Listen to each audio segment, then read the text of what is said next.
Hello friends, welcome to my channel. आज हम बात करें प्रेमानंद जी और धीरेन्द्र शास्त्री की मुलाकात के बारे में। प्रेमानंद जी बहुत दिनों से बीमार चल रहे थे। आज उनसे धीरेन्द्र शास्त्री मिलने आए हैं।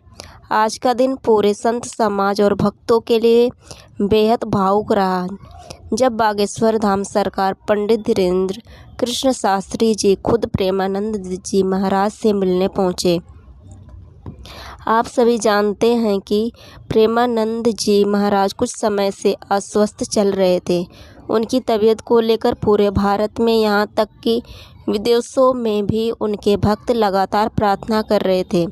हर कोई यही कह रहा था, हे भगवान, हमारे प्रेमानंद जी महाराज को जल्दी ठीक कर दो।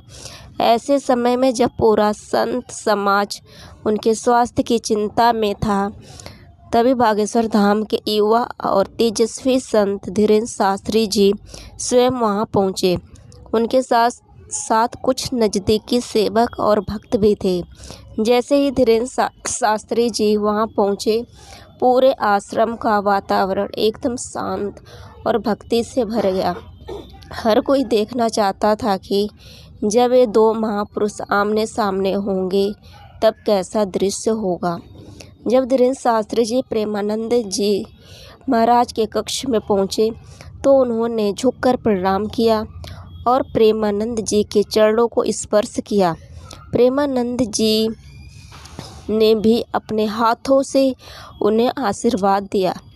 उस क्षण की दिव्यता शब्दों में बयान करना मुश्किल है। वहाँ उपस्थित हर व्यक्ति की आंखें नम हो गई थी। महाराज जी ने मुस्कुराते हुए कहा, धीरेन्द्र बेटा, तुम धर्म का बड़ा कार्य कर रहे हो, युवा पीढ़ी में भक्ति जागृत कर रहे हो, यह बहुत बड़ी सेवा है। इस पर धीरेन्द्र शास्त्री जी ने विनम्रता से कहा, महाराज जी, हम तो आपके जैसे संतों की छत्र छाया में हैं। आपके प्रेरणा से ही आगे बढ़ पाए हैं। आप शीघ्र स्वस्थ हो जाएं, यही हम सबकी प्रार्थना है। दोनों के बीच कुछ समय तक धर्म, समाज और आज की परिस्थितियों पर चर्चा हुई।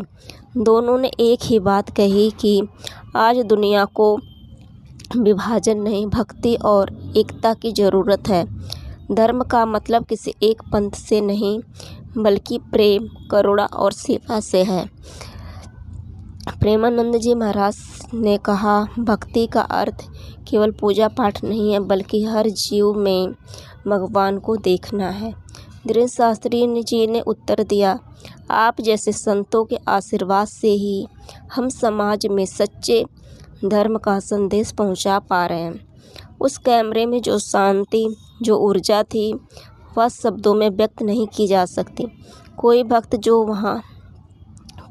जो वहाँ उपस्थित थे, वे भाव विभोर होकर रो पड़े। हर कोई यही कह रहा था कि ये दोनों संत हमारे देश की आध्यात्मिक शक्ति हैं।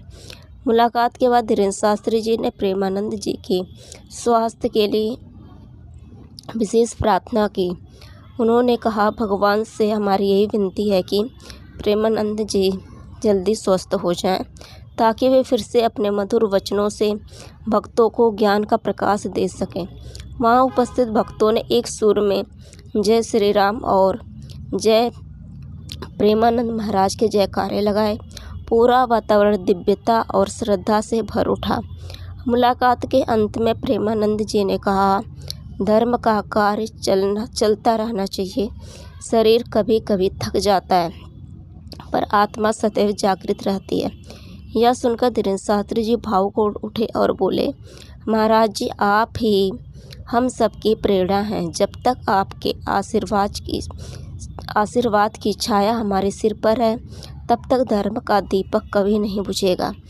यह दृश्य देखकर वहाँ मौजूद हर भक्त के हृदय में गहरी शांति उतर आई। कई लोगों ने उस क्षण को अपने मोबाइल में कैद किया, ताकि यह याद हमेशा उनके साथ रहे। भक्तों, आज हमें भी यही करना है। प्रेमानंद जी महाराज के शीघ्र स्वास्थ्य लाभ के लिए मन से प्रार्थना करनी है। प्रेम, सेवा और भक्ति के इस मार्ग पर चलना है, क्योंकि यही दोनों संतों का संदेश है। धर्म में एकता, समाज में प्रेम और हर हृदय में भगवान। आइए हम सब मिलकर प्रभु से निवेदन करें, हे प्रभु हमारे प्यारे संत प्रेमानंद जी को शीघ्र स्वस्थ करें, ताकि वे फिर से अपने उपदेशों से मानवता का मार्ग प्रकाशित कर सकें। जय श्री राम, जय श्री कृष्ण, जय बागेश्वर धाम सरकार, जय प्रेमानंद जी महाराज।